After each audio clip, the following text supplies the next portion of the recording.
More of them are being killed every year in the United States of America than the death camp of Auschwitz killed in its entire 5-year history. Every year after year after year. Oh, it's snowing outside. And on top of that, we've just recently elected a Catholic president, and he is Catholic, he's baptized, he is a member of the family.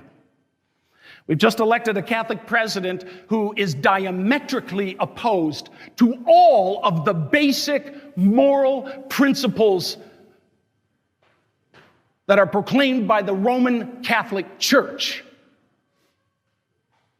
Not only abortion and the sanctity of human life, but the sanctity of marriage and this gender silliness. How in the world did that happen? A Catholic. I'll tell you, if he wasn't Catholic, I probably wouldn't be so upset. He's a member of my family.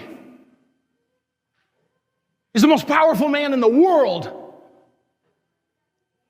And he is absolutely opposed to the basic understandings that God is the author of life. How in the world did this happen? You want an answer? I'll tell you the answer.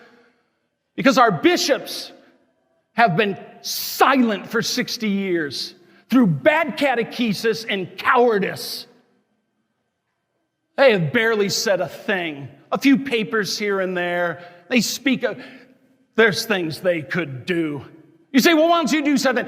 I'm just a little diocesan priest. I'm a grunt. They're the apostles. They have the voice. I just work for them at their privilege.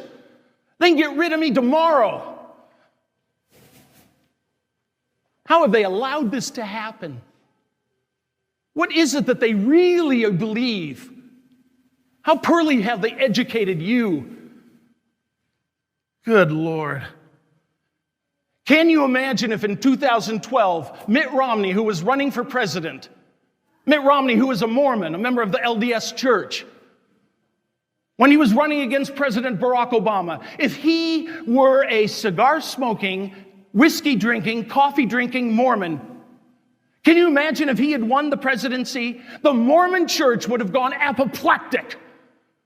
This is not a representation of us. They just would have said, oh, no, don't look at him. He does not represent what we believe. Probably would have excommunicated him. But what do our bishops do?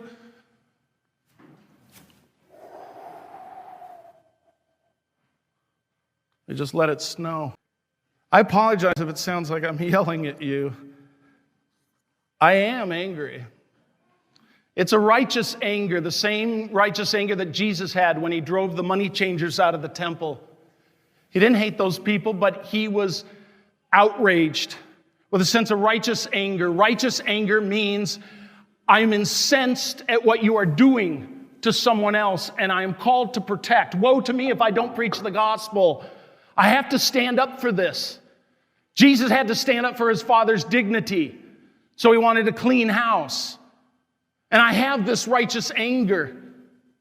I'm just tired of this. Angry to the point where I am tempted to say this.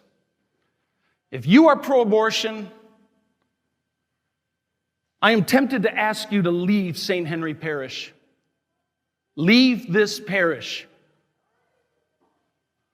Tempted to say that. Because then I think, where would you go? This is not just this parish that teaches this. This is the Catholic Church.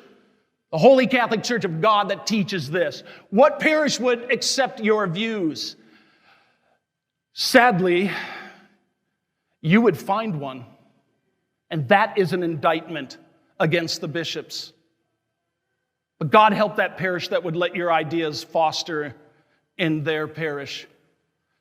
And so instead, I will not ask you to leave. Why? Because this may be your only chance to repent, to change your mind, and to come to know the truth and finally embrace it. So I won't ask you to leave. This is your chance for salvation.